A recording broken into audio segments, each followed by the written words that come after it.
Hello and welcome to the cinema of the DFF. And we already reached the last session of this year's or this semester's lecture and film series. It's dedicated to Abbas Kiarostami. And we will be screening the film live and nothing more. Und das Leben geht weiter. We screen it on 35mm. It's with German subtitles. It's a distribution print, and we got it from Karlsruhe, from Kino im blauen Salon, and are very grateful to be able to show it on film. And initially we had plans for other lecturers. Actually, we worked on different solutions, but it didn't work out. So Daniel Fairfax luckily agreed to do another lecture. And the evening will be that there's the lecture. It's around 40 minutes. Afterwards, a short break, and around 9 o'clock we'll start with the film. And afterwards, there's also a Q&A. So prepare for a long evening of film and discussion. And I think I don't really have to introduce Daniel Fairfax. He's one of the organizers of this lecture series. He lectures at Institut für TFM here in Frankfurt, and yeah, I think the floor is yours, Danny. Thanks so much, Björn. And thank you all for coming. For the Goethe-Uni, let's say the members of the Goethe-Universität community, this is the last week of semester of the Vorlesungszeit, so it's always a very hectic time, final events and classes and so on and so forth, so it's really amazing that so many people could come. And of course, it's middle of summer. The World Cup is reaching its conclusion, but as we'll see, this is a very appropriate film to watch right in the thick of a World Cup. Yes, as we noted, I, as the kind of fallback option, will be lecturing on the final film in our series. We've been encountering the work of Abbas Kiarostami since October last year, 2025. We've hopefully had those who follow the series have had now really deep insight into his work in the different kind of various different manifestations that it has undergone in the course of a kind of 50-year-long career in the cinema. We didn't follow a chronological pattern. We were kind of following the inclinations of the guest lecturers themselves. So this is, last week, some of you were here for 24 Frames, his final film. Now we're going to kind of jump back in time to a film from 1992, so really right in the middle of his oeuvre. But I think a very fitting culmination to to the series, and a kind of, a real high point in his oeuvre. One thing to note is actually the title of the film, because this film has had a few different titles that it is known by, in English, Life and Nothing More, but also sometimes called And Life Goes On, which is, Life Goes On is closer also to the German and French translations of the title. Let's say in French it's Et la vie continue, and in the German Und das Leben geht weiter. I don't speak Farsi, so I can't say this from personal knowledge, but at least from what I've read, the original Farsi title is actually closer to this title in English, Life and Nothing More, so possibly closer to Kiarostami's intentions. But I think in a way, the ambiguity of the title, the fact that there are these kind of multiple versions of the title, is very fitting for the film, and also both titles really say something about the film, and kind of maybe both titles give us a slightly different angle on the film, and this is precisely a film that warrants or the kind of calls for being looked at from multiple angles, let's say. So that's just kind of what I wanted to say to start things off. Hang on, I gotta do the clicker. There we go. The one thing we all should know about the film from the start is that it is part of the so-called Coca trilogy.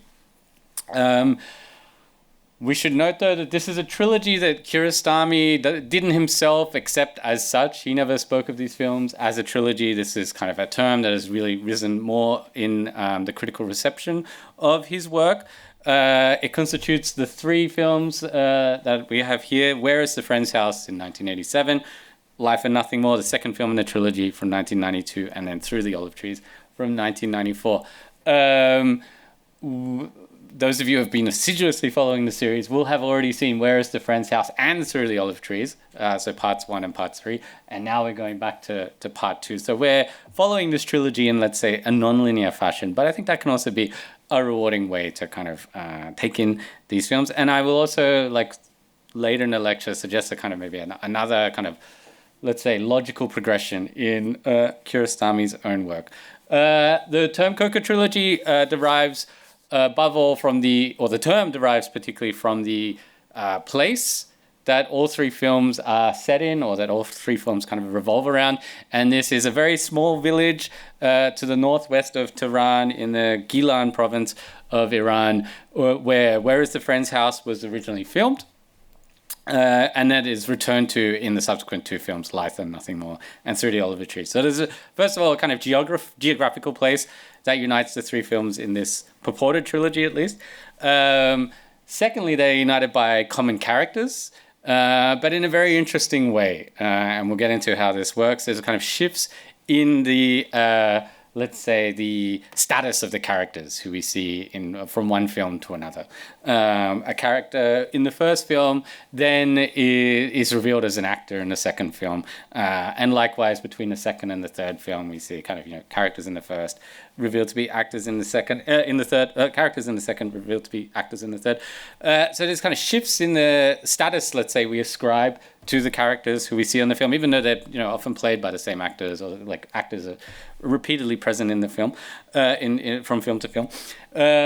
Indeed, in general, there's a kind of nested narrative structure proceeding from one film to the next. So we see, whereas The Friend's House is, in a sense, a film in the narrative universe of Life and Nothing More, if we can speak of those terms. And then subsequently, Life and Nothing More is itself a film in the narrative of Through the Olive Trees. Each film kind of referring to the previous film in this kind of, almost like a Russian doll of cinema ontology, let's say. So that's one of the reasons why, a lot of critics have considered these three films to form a trilogy. And we'll stay with this hypothesis for the moment, but we can kind of like nuance it or shift it in very Kiarostami-esque fashion subsequently. Whereas The Friend's House, film we saw earlier in the series, focuses on a young child who kind of embarks on this almost like Odyssean journey through the region in order to deliver like a kind of homework booklet to his friends, which his friend had forgotten, and he would get in trouble if he didn't bring it to school the next day.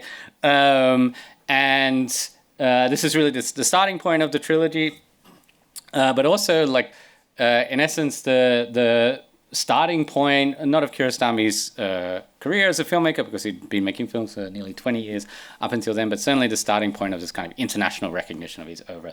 This is the film that kind of like put him onto the international stage as a filmmaker, and as a filmmaker with a very unique voice. This film is filmed on location, so in the village of Coca and its surrounds. The children who we see in the film are residents of this village, who kind of Kiarostami, let's say, plucks out of obscurity and grants immortality by their presence on the screen. A couple of years later,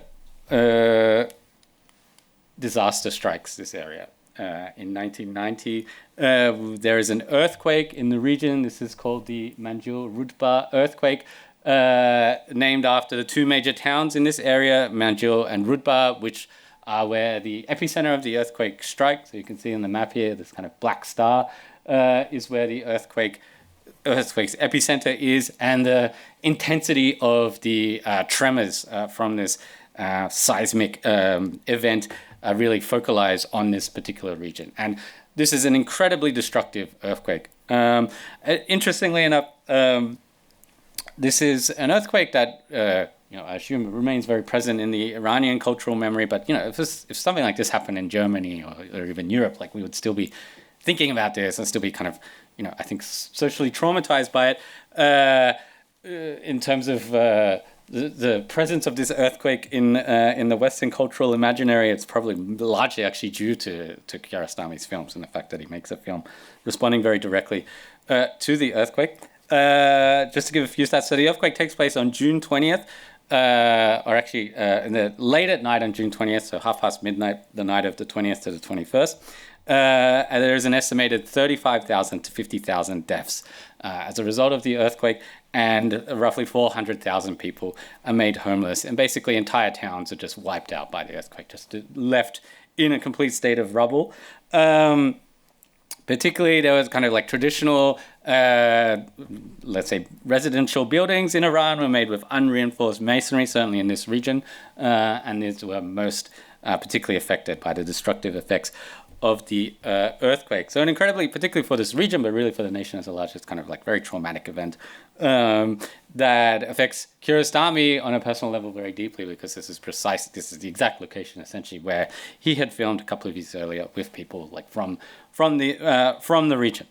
Now, interestingly enough, and the film makes quite a big deal out of this, the earthquake takes place at the exact same time that Brazil is playing Scotland in the 1990 World Cup in Italy. On a personal level, the 1990 World Cup was the first time I ever watched football matches, so it has a dear place in my heart. In Australia, I had to wake up at like 5 a.m. to watch a match, and that's what I did as a young kid. In Iran, though, the nation is also obsessed with watching the World Cup, and there is this kind of, let's say, Kiarostami in this film makes a big deal out of the simultaneity of the earthquake and this World Cup match. It's frequently mentioned, well, you know, it was during the World Cup. It was when Brazil were playing Scotland. There's a great piece of dialogue where they're talking to a young child, kind of asking about like what happened, and the kid was like, well, you know, we were all sitting there watching Brazil playing Scotland, and then they're like, well, what happened? Well, Scotland scored, although that actually didn't take place, and then guy's like, no, what happened in the earthquake? Like, the kid is so focused on the World Cup, even though he's just experienced this unimaginable natural disaster. The film itself takes place 4 days later, and again, a World Cup match is referenced, namely Argentina versus Brazil in the round of 16. Brazil versus Scotland was a group stage match. Argentina played Brazil in the round of 16 on the 24th of June, 1990. They won 1-0.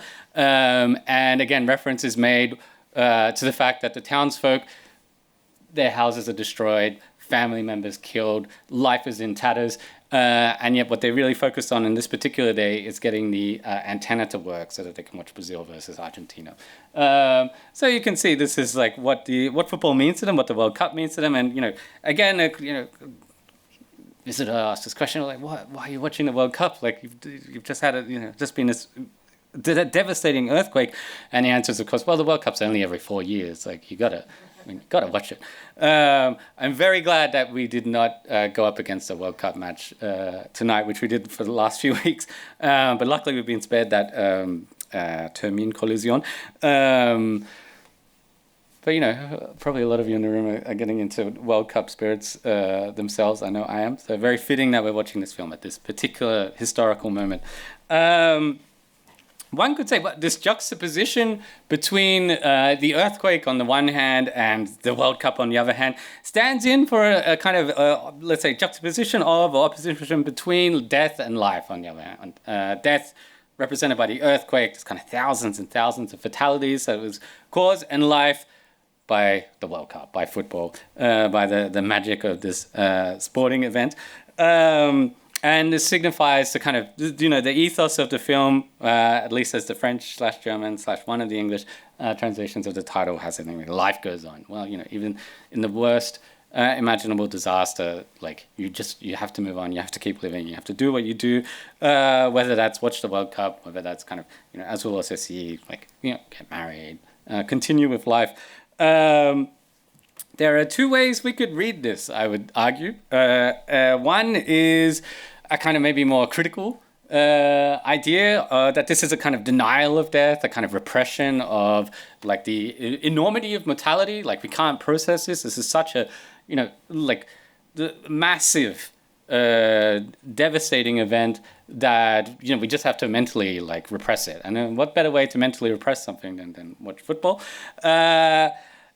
The other is a kind of positive reading, which is that it shows the kind of indomitability of the human spirit. Like we'll keep going regardless of what happens. So So that's a little bit of the context. It also allows us to date this film very specifically, at least in terms of the narrative universe of the film, let's say the fictional world of the film. It's taking place on this precise date, 24th of June, 1990, 4 days after an earthquake hit the region of Gilan, including the village of Koko, where Kiarostami had filmed Where is the Friend's House. The premise of the film, and I apologize for these weird symbols on the screen, that's not part of the actual film, is that a director from Tehran, played by Fahad Keradamand, drives from Tehran to the site of this earthquake, the Manjur Rudba earthquake, to look for a child who had starred in his earlier film. So those who are kind of aficionados of Kiarostami's work will already from the start see a certain, let's say, resonance with Kiarostami's earlier film, with Where is the Friend's House.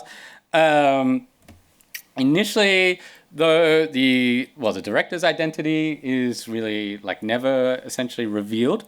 So we don't know to what extent, is this a fictionalization of the historical events? To what extent is this a kind of, a kind of documentary reenactment? We're kind of left in the dark a little bit. Is this, to what extent should we read these, the events that we're seeing on screen as directly relating to the actual film, Where is the Friend's House? Initially, we see some of the scenes, and these are kind of very much kind of documentary scenes of the devastation left behind by the earthquake. So the rubble, the kind of we see houses in ruins. We see here a car just kind of crushed in by a boulder that had fallen on it as a result of the earthquake. Although we might guess that this film relates to Where is the Friend's House, we do not get an actual confirmation of this until roughly 30 minutes into the film, when our unnamed director from Tehran holds up this flyer from the film and saying, "Do you know this boy?" So at this point, Kiarostami kind of reveals his cards, and he's telling us, this guy, this film director from Tehran, is looking for the actual boy who played the leading role in Where is the Friend's House. Strange enough, has the French flyer for the film, so with the French title, Où est la maison de mon ami? But now we know. Now we've got the kind of, let's say, the trump card has been played. So this is also the moment where the boundary between fiction and documentary breaks down, in essence, where this kind of, where we start as spectators being unsure what it is we're watching. Is this a pure fiction? Is this something between fiction and documentary? What are we seeing? And this is obviously, for those who have kind of watched Kiarostami's films earlier in the series, this is something we get in a lot of Kiarostami films, and this is the moment where our spectatorial orientation, in essence, shifts. This is a gesture, actually, that will then be repeated in the third film of the trilogy, through the olive trees, where a scene from Life and Nothing More concerning a young man from the area who was due to get married and is deciding to try to persist with the kind of, with his wedding, despite the fact that, even a large number of his own close relatives have died. In Life and Nothing More, we see this scene as a kind of, fictionally staged sequence. In Through the Olive Trees, we then get the kind of making of this scene and the kind of backstory for the shooting of this scene. Some of you would have seen Through the Olive Trees already earlier in the series, but if not, I recommend you to do so. In Through the Olive Trees, then we have this director playing essentially an actor playing the director, and then another actor playing the director, directing this director. So we get this kind of mise en abîme structure that very soon starts to be kind of almost like a kind of whirlpool of narrative levels, let's say. And this I would align also with a distinct trope that appears in, or motif that appears in Life and Nothing More, which is namely the zigzag. This features constantly in the film as a visual motif. We have here a kind of zigzagging road, which is a feature of this very kind of, say, mountainous or hilly terrain in the region. We also have this kind of the cracks in the landscape, as like the landscape is kind of falling apart. We have also a very famous scene where we get this kind of zigzagged crack in a building that is kind of papered over by this painting. So we have this kind of visual motif in the film. I would argue this also stands in for the kind of structural progression of the story, where characters and let's say narrative elements veer one way and then veer in the opposite direction, much like this car journey that kind of, that we see throughout the film, where the car goes in one direction and has to turn in the exact opposite direction. Throughout this film, there's little sense of moving forward, of actually kind of getting anywhere. We almost have the sense of just kind of, being engaged in this kind of permanent kind of zigzagging movement. But I would also argue that the spectatorial experience of the film is itself a kind of zigzag, where we are kind of shifting from one orientation to another, oscillating between responding to the film as a documentary or as a fiction, or in some way as a kind of space in between these kind of modes of cinema. In a way, you could also see this as a governing motif of all of Kiarostami's films.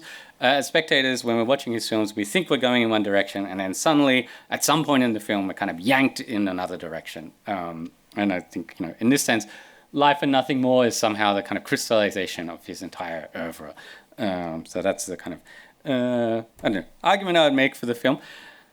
I mentioned this film is often seen as part of the Coco trilogy. There is an alternative trilogy, though, that we can see it as being part of, and this is the one that actually Kiarostami himself is on the record as preferring. And in this one, Life and Nothing More is actually the first film in the trilogy, then followed by Through the Olive Trees, and then finally Taste of Cherry from 1997. Taste of Cherry is the film that we actually opened the series with. I also lectured on it, so it's kind of like we were kind of like closing the circle of Kiarostami's films through the pairing of these two films. These films are united more on a kind of thematic and structural level. They have different protagonists, but they all share a similar characterization. They are generally this kind of middle-aged, bourgeois intellectual protagonists who are kind of spend the film almost like drifting through the space of the film, often, spending large parts of the film driving their cars, this way and that. All three films are characterized by this kind of mode of self-reflexivity, the film kind of turning in on itself, and this kind of spectatorial oscillation that I mentioned, where we as spectators are kind of shifting from one way of reading the film to another. And finally, they're all, I think all three films are preoccupied very centrally with questions of life and death. That should read, not deet. This is obviously very present for Taste of Cherry, which concerns Mr. Buddy, who is kind of, contemplating in very concrete sense his own suicide and kind of making plans for his suicide, and is, very centrally preoccupied with this question of, essentially, is life worth living? Should we keep going? Or should we just end it all? One could argue, to be a bit provocative, that only someone of Mr. Buddy's social status, let's say only someone else who kind of lives in this middle class, kind of luxurious, comfortable life, has the, let's say, privilege of being able to wallow in this kind of existential angst and suicidal melancholy, while, in essence, living a life of material comfort that for many other people, including like close, neighbors of his, will be even kind of hard to imagine.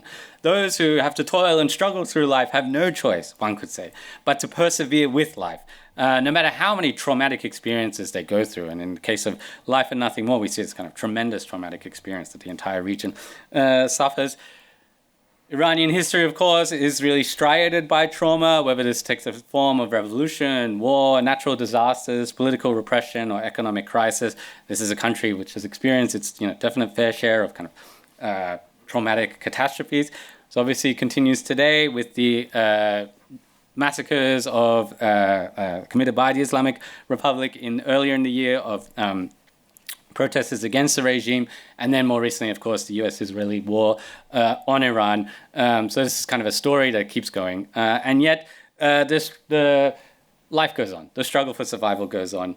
And in this context, I would say Kiarostami is showing that it's not just survival that is important, but also the sense of struggling, of like actually persevering in survival. Whoops, sorry, I went too far. I want to now switch, I'll just maybe take 10 or so more minutes to a philosopher, French philosopher, who is, let's say, very closely associated with Abbas Kiarostami's work, and in essence is also engaged in a kind of dialogue with Kiarostami, at some points actually taking a very concrete form of kind of discussions between the two, between philosopher and filmmaker. This is Jean-Luc Nancy, French philosopher born in 1940, died at the age of 80 in 2021, works in the kind of French tradition of deconstruction and phenomenology, known particularly for his key work, The Inoperative Community from 1980. But on the occasion of the centenary of cinema, he is kind of commissioned to write a piece on, what film would you like to write most on in the last 100 years of cinema? And he picks none other than Life and Nothing More, the film we're about to watch by Abbas Kiarostami. Writes this short text, his first text really written on cinema, that then isn't published in this book because the kind of project falls apart, but is published in the journal Cinémathèque instead. On Evidence, on Evidence, Life and Nothing More by Abbas Kiarostami, published in 1995. He then follows up this short text about this film in particular from longer text about Kiarostami's works as a whole, The Evidence of Film. Abbas Kiarostami, which is published then in the kind of form of a short booklet in 2007, accompanied by a dialogue, actually, like a printed interview between Kiarostami and Nancy. Nancy's starting point for the film is precisely this kind of perseverance of being that we see, seeing life and nothing more, and also this idea of the director, and this is something we can hopefully see in the film, this director as the gaze of the film, and this gaze that we kind of share with the kind of on-screen director, let's say, but potentially also the off-screen director, also stands in for a commentary that doesn't actually take place in the film. There's no kind of voiceover in this film. It's very actually a film light on dialogue, very kind of taciturn film. There's occasional kind of like, let's say, an occasional sense of a kind of directorial perspective. We notably get the playing of Vivaldi's Concerto for Two Horns in a couple of moments in the film, as almost like denoting a kind of directorial positionality, let's say. But for the most part, the director comes through in the presence of this gaze that kind of directs the film in a sense. Nancy then goes on, though, to say that, talk about cinema as a whole as not necessarily, we shouldn't kind of look at it derogatorily in this kind of Platonic way as a kind of mere copy or imitation of being, but rather what makes the cinema so special is that it is in essence, and what Kiarostami's films give us or allow us to understand is that it's actually a kind of, in essence, a privileged site for being. There's something miraculous about the cinema that it can give us this like kind of real powerful sense of what it means to be in the world. And that's also, I guess, enabled by the interplay between reality and artifice, documentary and fiction in Kiarostami's films. He's able to do this in a way that's, I think, more, let's say, stimulating for the spectator than almost any other filmmaker. This interplay, this interaction, this dialectic we might even call it, although Nancy doesn't use that word, can be summed up in a phrase that for a long time I thought actually was uttered by Jean-Luc Nancy, but I got this secondhand from an old mentor of mine, the UK-based, then UK-based German film scholar Thomas Elsässer, who said, what Jean-Luc Nancy says is that the truth of cinema is the lie of the world. And I trusted him. I thought, okay, that's what Nancy said. I'm going to go quote Nancy on that and say, well, Jean-Luc Nancy, as Jean-Luc Nancy always says, the truth of cinema is the lie of the world. It turns out that Elsässer himself was lying to me, and Jean-Luc Nancy never said anything of the kind. But nonetheless, at least not word for word, but nonetheless, this kind of, I think, sums up well the dynamic about cinema that Nancy is interested in. And this is kind of like the core of his concept of évidence that he associates with Kiarostami's films in particular, but really it's the kind of the power of the cinema as a whole, which is that, in the great films, let's say, in the films of someone like, Abbas Kiarostami, the world shines through to us in such a way that we can see it with fresh eyes. And Nancy gives us this example of walking down the street, like my own street where I live, most of the time, you know, I'm kind of just on autopilot, walking down the street. I'm not really seeing anything. You know, it's just like, yeah, my eyes are taking things in, but I don't really see it for what it is. But there are these kind of privileged moments in life where suddenly you get switched on. And even though you've walked down the same street maybe 1,000 or 10,000 times, suddenly you're seeing the sheer majesty of your surrounds, regardless of what the street is. It could be the most banal, boring, uninteresting street in the world, but because the world is what it is, any place is capable of this kind of, you know, majestic splendor of being. And this is what the cinema is capable of doing for us. It's capable of showing us the world in such a way that we see it with those fresh eyes. We see the street for what it is. We see the splendor of being. This is evidence in Nancy's use of the word. It's not evidence in the English sense, which is about, like, I don't know, court cases and stuff. It's evidence. It's like the world is there for us. C'est évident. I want to go on a little tangent here to close things off. And people who know me are probably going to, like, well, there goes Danny again with with these rants. Just on a very short anecdotal level, friends of mine ran and still run this kind of film society called Red Cinema, which is very much in, like, kind of, its programming ethos is to show, you know, political films. I think the first program they ran was, like, very overtly kind of militant cinema, and then the second program that they follow up with is kind of like, let's say, has a much broader conception of political cinema. And I went to one of the screenings, and it was, I can't even remember what the film was, but it didn't strike me necessarily as very directly political. And so I thought, you know, there's a kind of little discussion after the film, and I'm just like, but where is the communism in this film? And since that point, they have mocked me mercilessly for asking such a stupid and banal question. And, you know, like, I've thrown up my hands and say, you know, I, like, fine, whatever. But it is a question I ask. And then I ask myself this question, where is the communism in Kiarostami? Like, and I'm not trying to claim him as a communist filmmaker necessarily, certainly not on an ideological level, but there is a link here.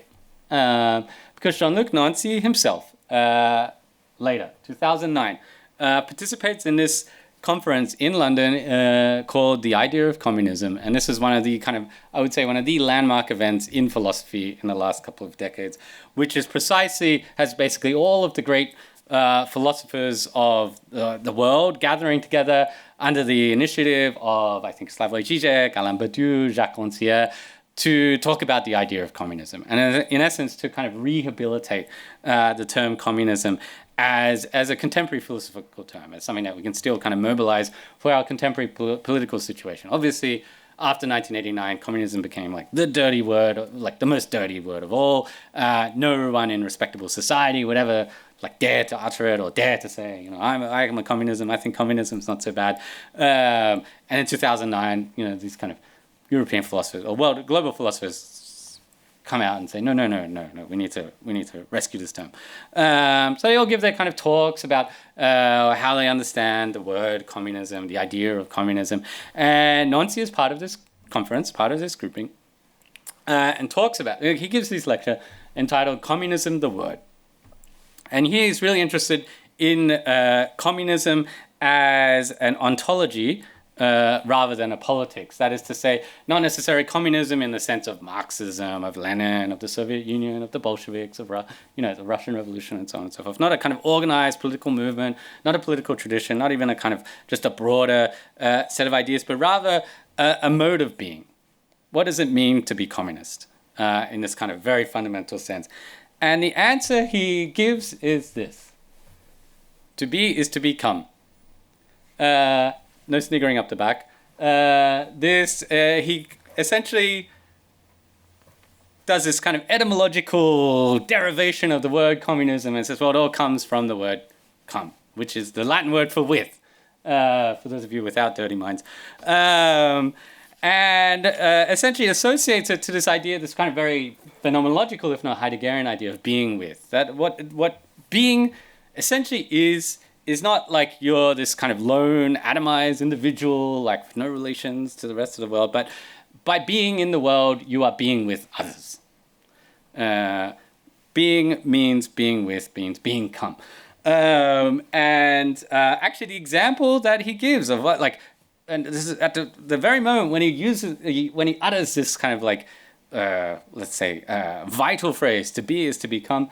He says, well, as I'm writing this in my apartment in Spain, a bunch of people are out on the streets watching a football match together, and that's what being come is. That's what communism is football fans all gathering together and like, emoting the match together. That's a kind of the quintessence of Mitsein, of being with others, of being come. This brings us back to life and nothing more. That is the communism in the film, in essence, is this kind of idea of no matter what happens, no matter what, like, devastating events you go through, you can always find this kind of togetherness, find this kind of being with others. And then he goes on to say, capitalism is defined by endlessness, in essence. This idea of endless growth, endless profits, endless kind of extraction of resources, and so on and so forth. Communism, here in the ontological sense, not necessarily in the political sense, is opposed to capitalism, and it opposes the endlessness of capitalism with infinity. And I like this opposition between endlessness and infinity. Infinity is this sense of the infinity of being, the title of my talk. It can go by different names: friendship, faithfulness, camaraderie, solidarity, love. These are all modes of being come that give us a glimpse into the infinity of being. And I think this is also what Abbas Kiarostami's films give us. And that's why I will claim him as a communist filmmaker after all. So thank you very much. That's my lecture. We'll have a 10-minute break, and then we'll launch into the film. And then you're all welcome to stay after the film for a Q&A where we can chat about the masterwork we're about to watch. All right. Thank you very much. Quickly, there we are. One thing I just want to say straight off the bat, this is the last lecture of the lecture and film series this year. Potentially also the last lecture of lecture and film as a format, at least for the foreseeable future. We will be back next academic year, hopefully, with some kind of a format involving lectures and films, but it'll be slightly different to lecture and film. We had a good run, 15 years or so.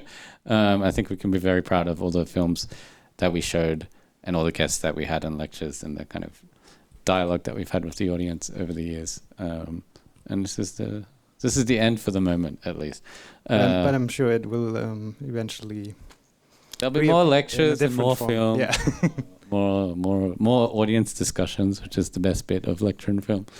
But maybe we can start with the ending and your perspective on it, because in the end the protagonist doesn't really achieve his goal of finding the actor of the first film, and it's kind of a typical Kiarostami ending, because it leaves like a space of openness. So I'd be curious about your reading of it. It is a very archetypal Kiarostami ending, let's say, because, precisely, it's this kind of open ending. We don't get the resolution that we thought we were going to get one way or another, either positive or negatively. I mean, in a sense, it's like the ultimate MacGuffin, to use a kind of film term. MacGuffin being this term associated with Alfred Hitchcock, who talks about the thing in the narrative that you think the film is about while you're watching it, and then you realize actually the film is about something completely different. So we think we're watching, and it uses this anecdote of two guys in a train, in a compartment together, and one has this big, weirdly shaped suitcase, and the other one says, "Whoa, what's that?" And the guy says, "Well, that's a MacGuffin." And it's like, "Well, what's a MacGuffin for?" He says, "A MacGuffin is for hunting wild antelope in the Scottish Highlands." And then his friend says, "But there are no wild antelope in the Scottish Highlands." And then the first guy says, "Well, then that's no MacGuffin." And it's like you realize, well, okay, that's kind of pointless. We're not really supposed to know what it is. We're not really supposed to know how it ends. What's more important is the kind of, let's say, the journey. And this is the case here. I think it's very much this kind of narrative structure that doesn't actually proceed. It doesn't progress. We don't get the payoff that we would in a kind of more mainstream narrative film.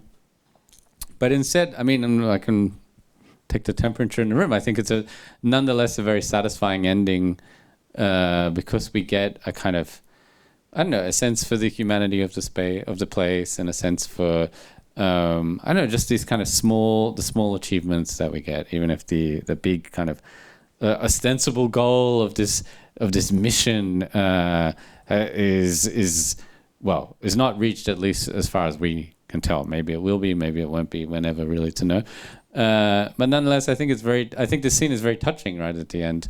That you have this car that's kind of like, the car almost like has a kind of personification at this point. Like you're kind of wheeling the car to go up the hill, and it like falls down again, and it kind of gets up again. And then the moment where he picks up the kind of hitchhiker, it's like there you get the sense also of this kind of like coming together of humanity. So I don't know. I find it a very moving ending, a very beautiful ending as well. With the this kind of prolonged long shot, very distance camera, and nonetheless you get a real sense of a kind of human connection through the shot. I think there is something that Jean-Luc Nancy says about Kiarostami in general, but I think it's very pertinent to this shot, which is that the right distance between, let's say, camera and the film, the on-screen action, is not necessarily like a medium shot. It could be like an extreme close-up or an extremely distant shot, extremely long shot in this case. It's a matter of kind of finding that right distance. And I think that this is a case where a shot that's a kind of abnormally distant, usually for the emotional climax of a film, you'd have something like much closer to the characters, nonetheless is very effective. Yeah, I think this structure is really interesting because it appears many times in the film. For example, also when the boy is going out for a pee and then he looks at the floor, but you don't really see, of course, what he's looking at, and then he reappears and with this grasshopper. So I think the whole film also is kind of about what's in the frame, but also what's outside and what the camera cannot see, or exactly. So what escapes actually the. Well, some things are too far and some things are too close. We then get other shots, like the shot of the Coke bottles, which is like almost too close. Like the Coke bottles like fill up the screen in a way that normally Coke bottles don't do in a shot in a film. So Kiarostami is playing kind of with this kind of like what he's withholding from us, what he's giving us, and they often are kind of like quite, let's say, different from what we'd be used to as spectators of kind of like, a standard narrative film. I think in an interview he talked about the ending and was also mentioning that it didn't feel just for him to have this happy ending of the director finding his actor, because of course many other kids died in the earthquake. So it's also a kind of openness to actually kind of make sense or work with this earthquake or this tragedy, or how to actually put it on screen. I think it's a difficult task actually to achieve it. In that situation you can't have a happy ending. You can't have a kind of like, I don't know, this kind of very satisfactory moment of like, I don't know, closure, because this is precisely, totally the wrong setting for that kind of a feeling for the spectator. And by the same token, you get these kind of misdirection moments where he picks up a kid who is in the film, was in the film, but like it's the wrong kid. It's like someone else who's like sitting in the third row or whatever. So you have these moments where it's like, as spectators, you're just like, is that the kid? He kind of looks like him or whatever. And the film will like, Kiarostami is also kind of toying with us as spectators a little bit. Like he kind of gives us this kind of like, I don't know, like a momentary sense of, maybe that is the kid, but then you get kind of like, that gets taken away from you again. This said, like, I think we should remember this is a film from 1992, and having that kind of open-ended conclusion is still quite like a challenging gesture, let's say, or a kind of like, innovative technique for Kiarostami, for cinema in the context of filmmaking of the time. This then becomes kind of like an almost overused trope in a lot of kind of art house cinema in particular, and like maybe ensuing decades, to the extent that now, I don't know, if a filmmaker does the same thing in a film in 2026, I'm kind of like, come on, give us an ending. Like, it's good for Kiarostami in 1992, but like, I don't know. I get a little bit frustrated when it happens like too much. Like, it's like kind of Kiarostami in a sense is a victim of his own influence in the sense that I think a lot of filmmakers then drew from what he was doing in films like this. But then like, it doesn't quite have the same impact in when it's done for like the 1000th time. Yeah, and I think with Kiarostami, it feels really organic. Also the self-reflexive moments and like these complex structures. It's not only about him like trying to show that he's clever, but it's really doing something for the structure of the film, or actually because he's interested in what he portrays, and you can really feel it. So for me, it's always more than just aesthetic. Yeah, no, I agree, and it's embedded in the film, and like it comes organically from like the structure of the film. And I would also say like we have this. I think we talked a little bit about this with Taste of Cherry back in the ancient past, but you have this kind of standard idea of this kind of self-reflexive moments in films where it's like the raison d'être is to say, oh look, it's all just a film. I think that's the exact opposite of what Kiarostami is doing with these self-reflexive moments, where it's actually opposite. It's saying like, wow, it's a film. Like, isn't this something incredible and miraculous and wondrous? It's not like just to say, it's an illusion. It's just like, lights on a screen. It's like, no, this is like something that we should marvel at, like at every opportunity. And the self-reflexive moments in Kiarostami, I think, give us that opportunity to kind of, like appreciate the cinematic image for what it is, rather than just this kind of dismiss it as this kind of like, I don't know, like a device. And I think in Iran, the film was also criticized for its portrayal of the earthquake, and Kiarostami was accused of a kind of Western gaze, that he's trying to cater too much to festival audiences. Also with the French poster and the Citroën car, but I actually think this like the way he also implements this figure of the director and these reflexive moments actually help to make kind of a dialectic between what he wants to portray and also showing that he's actually doing a film and working with it. So I think it's not either or, but it's a complex thing, I would say. No, I agree. And in a sense, this is a kind of threshold film because whereas The Friend's House wasn't really made for an international audience at all, but it kind of gets this international airing, let's say. He follows it up with Close Up, which I think is still primarily made like in a kind of Iranian context, and then Life and Nothing More is the first film where he's kind of conscious that this is a film that's going to like have this kind of international resonance. Let's say it's going to be screening at Cannes, at international festivals, and that's going to characterize its reception just as much as how it's received in Iran. So I definitely think that criticism could be aired with this film. I think, certain figures like Hamid Dabashi then like radicalized this critique with later films, like with The Wind Will Carry Us and certain other films of his. On the same token, I think one could also critique the film, let's say, for its very, I don't know, just one thing I noticed kind of like at the margins of the film, let's say, is there's it shows a pretty well-functioning Iranian state. Like this is a state that's doing its job. Like there's a natural disaster and the state mobilizes. It sends in, the army and the police and the forces of order. You know what I mean? And they're doing what they're supposed to do. And there's like the reconstruction's already starting. You see a kind of state apparatus that is like fulfilling its like necessary like functions. So in that sense, there's a kind of a lack of criticism of the Iranian state as well in the film, and I would say probably a precondition to the film being made, but nonetheless, like he doesn't use the situation of the earthquake to try and like even give a subtle critique of the state in this case. He's really focused on this kind of let's say the situation and the personal dynamics involved, and the kind of questioning of like let's say the nature of cinema, the nature of being, let's say, rather than trying to make a kind of pointed political critique out of the situation, which one could make definitely, because there is a kind of like to a certain extent a state failure at this point. Are there any comments or questions from the audience? Alex has a microphone. My question is about the relationship between documentary and fiction, because it feels so organic and grounded, and it feels like it's really 5 days after the earthquake, at least to me. Yeah. But of course, there must have been like the decision to make the film in the first place. There must be distance between those 2 points of time.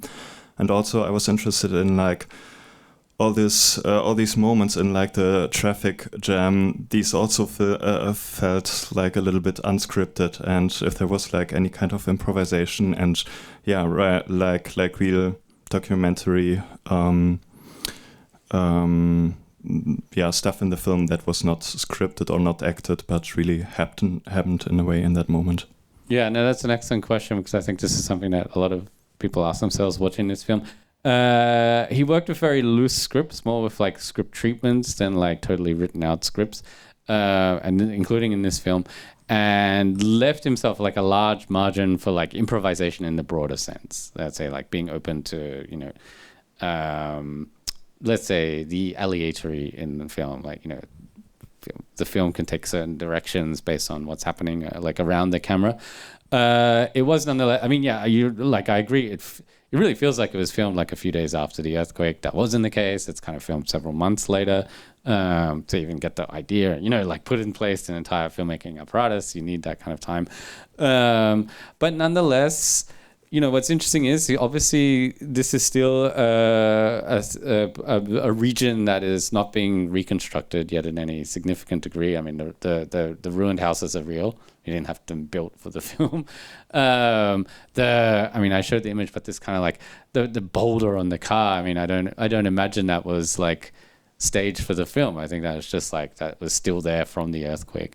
So there are those kind of moments of the documentary, I would say, still in the film, even if this is in a sense a kind of reenactment and obviously very heavily fictionalized. But Kiarostami kind of allows himself this like margin for documentary elements to kind of enter into the film.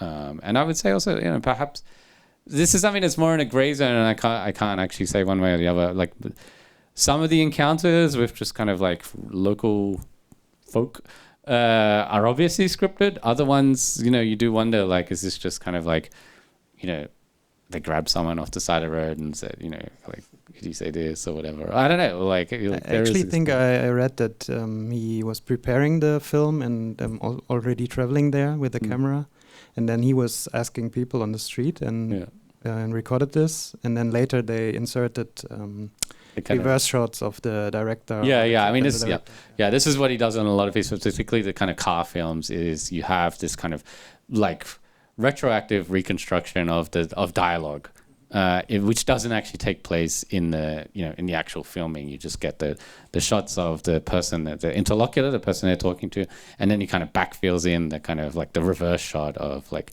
in this case the director in his car. So yeah, this happened in this film as well.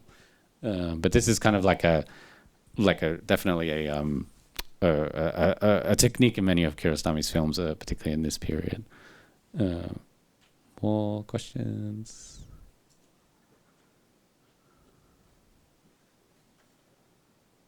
Yes, Michelle. I think it's really possible to characterize this film as one of the most cleverly made communist propaganda films. And I think the contrast is not only between Western culture and Middle Eastern culture, but also between urban culture and the culture of a village in a remote place. So the protagonist is a sophisticated urban person, and he has been before in this place to make a movie, and that is distinguishing him from just being a tourist. From usually people from the big city, they go there for holidaying, but they don't really connect with the local people, and that is different. So he's on a journey from his urban self to, let's say, the pre-industrial communist lifestyle in a remote area. In a remote area, nature can be the biggest predator. Nature would be at the apex, which is completely different in the city, where everything is controlled, and the earthquake is just the most extreme expression of nature towering over people, or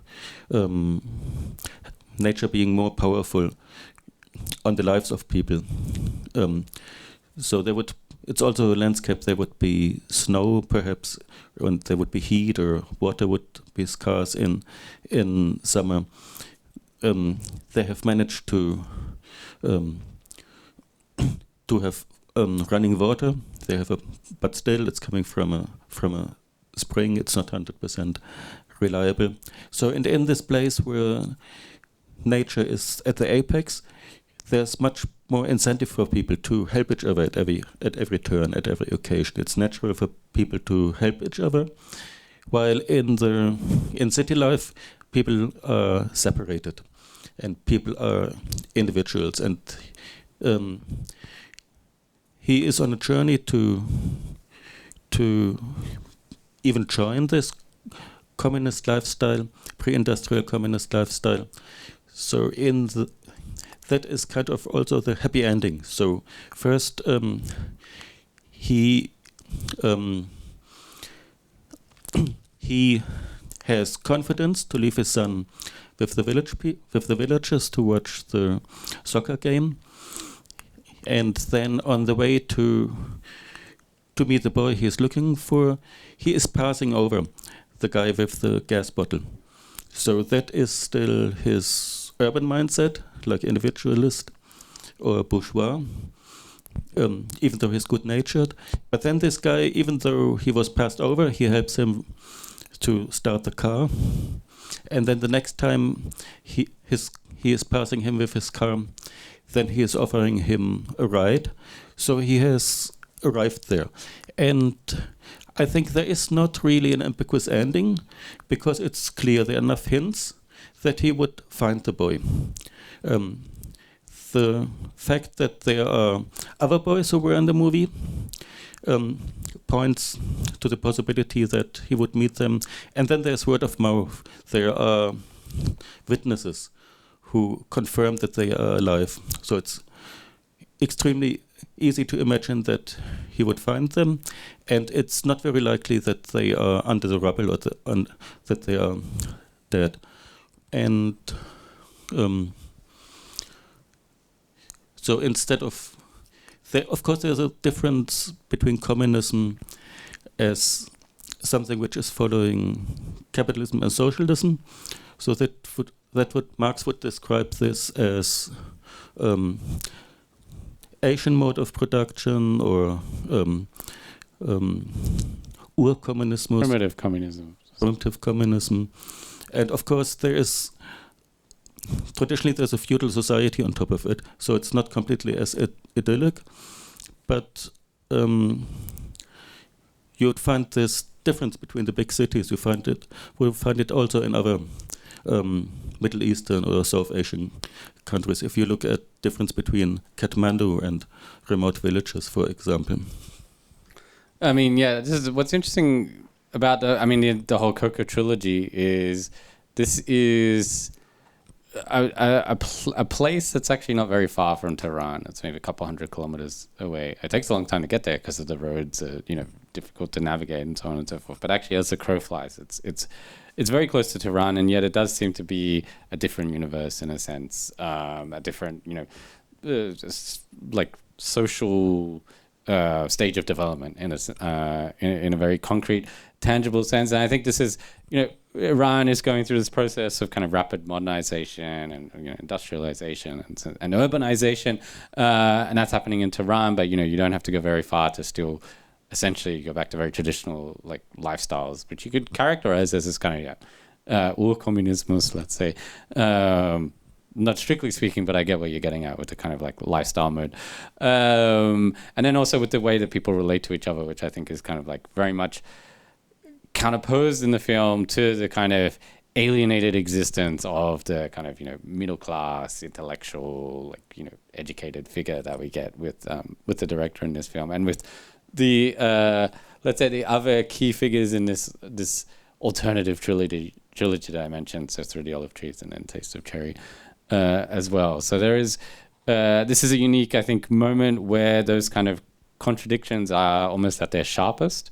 There you have, you know, like extremes of modernity very closely juxtaposed with the continuation of much more traditional lifestyles, but traditional lifestyles that in some sense are closer to a kind of emancipated vision of humanity than the kind of like alienated existence of the Tehran middle class, one could say. But yeah, thanks for the question. Or like comment, let's say. Yes, Abhi. Yes, thank you for the introduction. And I was picking up on something that you said earlier about whom the film was catered to. Mm-hmm. Because in my reading, the behaviors of the people who were victims of the earthquake were very chill. It's incredibly chill how they're reacting. Mm-hmm. And I think specifically what I found very interesting is the negotiation of the protagonist trying to attune to the peoples who were victims of the earthquake. And I say this because it seems to me as though he was trying to empathize or try to help out, but didn't quite know how to. And actually the scene that you were mentioning in the lecture about the football match, so I think he asked the question of, do you think this is the right point to watch a football match? Which made me, the audience member, think, well, is this the right point to shoot a film about this, actually? So there is a layer of self-irony there, I think. And earlier, I think there was also the scene where they met an old friend and he moved in a house that wasn't his. And he was saying, oh, this is actually not my house. I'm just staying here for the film. So yeah, I was wondering, so for whom is this film mainly catered to? Or what was the intention behind it? I mean, the question of who this film is made for, I think, is a very interesting but a very thorny question. Because can you say it's made for the local residents of Koker and the surrounding towns? I don't know. I'm not sure. Is it made for the urban Iranian population? Is it made for the global like audience that Kiarostami is kind of, you know, kind of much more like, let's say, becoming visible to? These are questions, or is it made for this kind of to kind of circumvent the paradox? Is this made for just the human race? Does this have a kind of universal address? To not sound too cheesy, you know, is he just making this as a kind of, I don't know, like, because we can all relate to, you know, I don't know, probably no one here has directly experienced an earthquake, but, you know, we've gone through dramatic events in our lives, we've gone through trauma, we've gone through various, you know, whatever, like tragedies. We've all experienced death probably of people close to us. And so we can all in some sense empathize with, oh, how do you process that? And what do you go through? And like, when does something feel normal and when does it feel not normal? Like, when does the normal not feel normal in a sense? Like when, like, are you, like, at what point can you just go back to kind of normal existence and what's healthy? Like what's, you know, what's appropriate in this? This kind of unprecedented, and probably the best way for many people to process is precisely not to wallow and dwell and fixate and just be kind of like so inwards looking that they kind of like, I don't know, just fester. It's instead just to move on, and you know that like it's not, you're not going to just kind of like obliterate the trauma by doing that, but it's a, you know, it's a step, it's a first step towards kind of like, again, reaching some sense of normality. So, you know, I agree with you, like that the people who we meet in the film do seem very chill about like what they've just gone through, and very matter of fact sometimes. And you know, it's like, yeah, I lost 65 relatives, and it's like, I mean, I like couldn't even fathom that happening in like the, you know, blink of an eye, and yet you do have to kind of like process it, you know, or like just kind of like look at that kind of reality in the face, like when you go through that, and I think this is what the film kind of gives us as well. Is like this is what happens after like these kind of disasters. This is how people like go through them and then come out of them again the other side. So in that sense, you know, there's a kind of, I would say like a real, like on a fundamental level, like realism there in the film of just like inquiring into this kind of post-traumatic state that this entire region is kind of going through. But thanks for the question. Yeah, yes. Maybe how much time do we have? Should we maybe take Joseph's question and then kind of bring it to an end? Okay, I don't know. Joseph, you're closing lecture and film now with this question. Better be a good question. Yeah, I don't know if you've already touched on this topic because I was on the toilet really quick when we started. My comment or question is regarding the companion piece to this film, namely Through the Olive Trees, which we had earlier in the lecture, which it was really, really interesting to me to see this film after I've seen Through the Olive Trees earlier.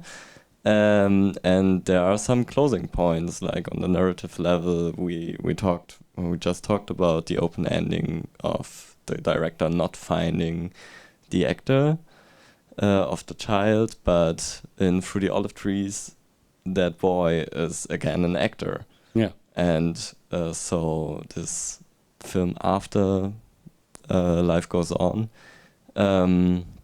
gives some kind of closure in that sense, and also the self-reflexivity is like full-blown there regarding we're seeing this director followed by another director, and Abbas Kiarostami also right behind it, as you mentioned in the lecture.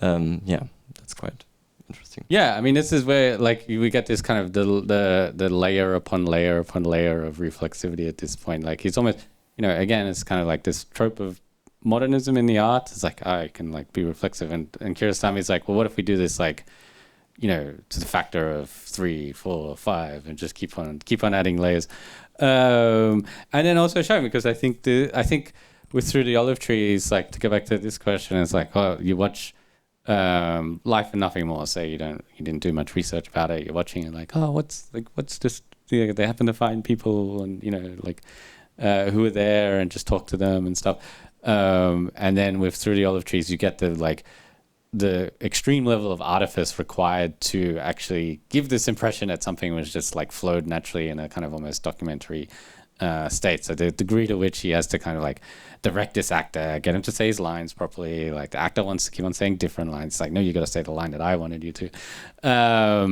But again, I mean, like, I would also say, like, let's not trust Kiarostami too much that is actually how the scene in Life and Nothing More actually like was directed, because I think he's also kind of doing a fake out there for us as well. And I think, do you know what I mean? Like, I wouldn't trust the ontological veracity of Through the Olive Trees any more than anything else. Like that's also in a sense a kind of like a ruse for us as spectators to think, and now we know how Life and Nothing More was filmed, but actually it's like I wouldn't trust it at all. I think that's another level of kind of artifice and kind of let's say I mean, not to be too like judgmental, but deception towards the spectator. So we never get the truth. There's never a kind of like final truth in Kiarostami that you kind of like, okay, now I know. There's always like this questioning, and then questioning the questioning forever, basically, like that kind of like a spiral effect in his films that never ends, in a sense. You'll never get to the bottom of these films. That's why you can watch them again and again and again, and they'll always be interesting. They'll always reward you, and they'll always kind of give you like something else to find and to think about and to look at and to kind of like read, I guess. And that's what I think makes them masterpieces. That's why we're showing his films here, for many reasons, but for that as well. Yeah, but I think also because he kind of plays with the like apparatus of cinema, but also actually believes in cinema's capability to connect to human, or so it's always shifting in and out of this empathetic mode, and I think that's so special about his films, that he can combine these two aspects actually. Yeah, absolutely. There's still a fundamental belief in the cinema and like what the cinema is uniquely capable of achieving, that Kiarostami is kind of seeking through his films, and I think that's also like a key part of his film art, let's say. So maybe we'll leave it on that note. All right. Well, thank you, Björn, also for moderating tonight, but also for being a great collaborator on lecture and film. And thanks to the whole team, and thanks to the audience for sticking it out. I hope it was a wild ride. And we'll see each other. Don't worry, we'll be back in some form. And maybe one last advertisement. This month we are screening another Iranian director, Bahram Bezai, and we are showing 5 of his films, and I think there's still 3 films left in the series. So I also recommend you going to the screenings, because the films are really rare and haven't been screened in Germany for a long time, and and definitely an interesting filmmaker to see, like, you know, like another, like, Iranian auteur's voice. Like, it wasn't all just Kiarostami. It was like a whole, you know, there's a whole ecosystem of very fascinating cinema throughout the decades coming out of Iran. Thank you. Okay, bye.